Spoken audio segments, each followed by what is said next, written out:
నిజం నిలకడ మీద తెలుస్తుంది. ఎందుకు ఈ మాట అన్నానంటే బిర్యానీ ఎలా వచ్చిందో వండితే గాని తెలియదు కదా!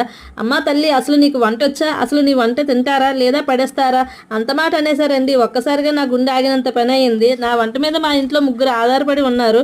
అప్పుడప్పుడు ఇరుగు పొరుగు వారికి కూడా ఇస్తూ ఉంటాను. మీరైతే భయపడిన అవసరమైతే లేదు.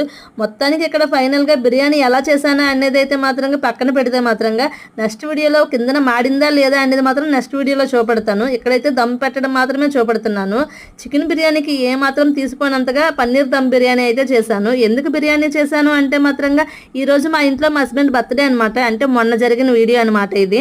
ఇంకా అదే వీడియో షార్ట్ వీడియోలాగా పెడదామనేసి అనుకుంటున్నాను. ఇంకా నెయ్యి అయితే మాత్రం పైన వేసామనుకోండి చాలా సూపర్ టేస్టీగా బిర్యానీ అయితే ఉందనమాట. బిర్యానీ ఎలా ఉంది, కిందన మాడిందా, పొడి పొడిగా వచ్చిందా లేదనేది నెక్స్ట్ వీడియోలో పెడతాను. మీరైతే వీడియో చూసి వెళ్ళిపోకుండా లైక్ చేసి, షేర్ చేసి, సబ్స్క్రైబ్ చేసుకోండి. బాయ్ అండి. మరొక మంచి వీడియోతో మళ్ళీ కలుద్దాం. Thank you for watching.